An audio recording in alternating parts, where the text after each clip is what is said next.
tributes have been paid to one of Hollywood's most recognisable faces. Leonard Nimoy, who played Spock in Star Trek, died yesterday at his home in LA, aged 83. President Barack Obama said he was cool, logical, big-eared and level-headed, and the centre of Star Trek's optimistic, inclusive vision of humanity's future. Joining us now is Neil Armstrong, a self-confessed Trekkie. Is Morning. that right? It is, I'm afraid, yeah. Now, you met him, didn't you? I did. What was I met that him like? briefly in 2009 at a Showmasters convention in Milton Keynes.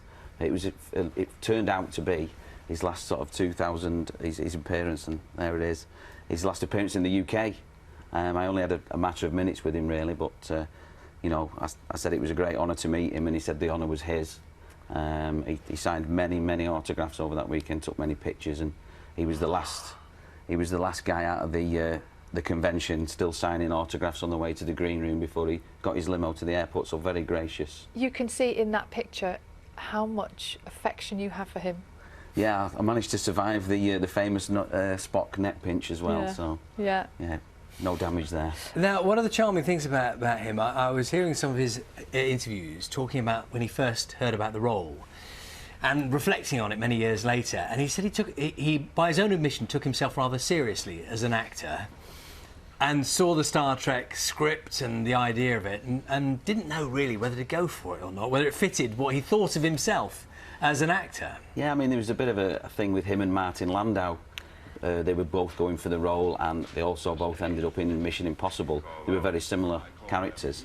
With his books, I Am Not Spock and I Am Spock, he sort of wrestled with that duality of, you know, not being sort of, not resentful, but worried about the typecasting issues and things like that, which he obviously then resolved later on and realised it was probably his greatest work.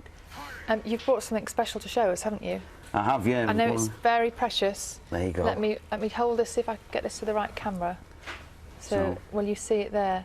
So, unfortunately, that's rocketed in value, I'm afraid. But Well, just tell us what it is. I mean, it's obviously a plate, a commemorative plate. yeah, from the 25th anniversary, 1991, obviously the Commander Spock plate, which I was fortunate when I met him in 2009 to get him to autograph. So, very treasured item. I was fascinated between the way that truth messed with fiction. He said in his own life that Spock's kind of attitude and way about going about things, which so many people say actually did genuinely influence them in real life, he said also had made him pause for thought about how he was in his own life. I mean, yeah, if you look at the roles, you've got Shatner as the classic over-actor and Nimoy as the classic under-actor, you know, and that sort of yin and yang works, and it does its measured, logical approach, and it does work, and I think that's what Roddenberry was aiming for. You've got the swashbuckler, and we're going to evolve into this as a society.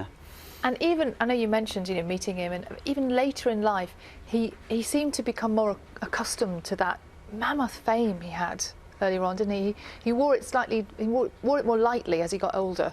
Yeah, I think most of the old cast have become more gracious as they've got older. Obviously, Shatner had his issues with upsetting people on Saturday Night Live and things like that in the 80s. But I think they've all sort of grown into it and loved it. And I think as an icon, you've got to hold up Leonard, and you know, a great icon played by a great man with great integrity that's left a great legacy. Yes, and he was gifted with some wonderful, I don't know what you call them. You call them, it's not catchphrase, is it? One-liners. There's some of the lines that were so symbolic of his character, and those live on. They really do live on, don't they? Well, I mean, catchphrases do live on. Everybody's got a great catchphrase. But quoted by the president, even. Yeah, exactly. On the news of his death, which is extraordinary, isn't it? And it's touching to see President Obama to say, you know, before it was cool, because obviously we're living in that age where perhaps the geek and the nerd is now the new cool. And a lot of people like myself were there before that happened, and you've seen the fashion turn around. So. And what about his legacy now? Because there is a whole new generation of Star Trek fans, new films still coming out.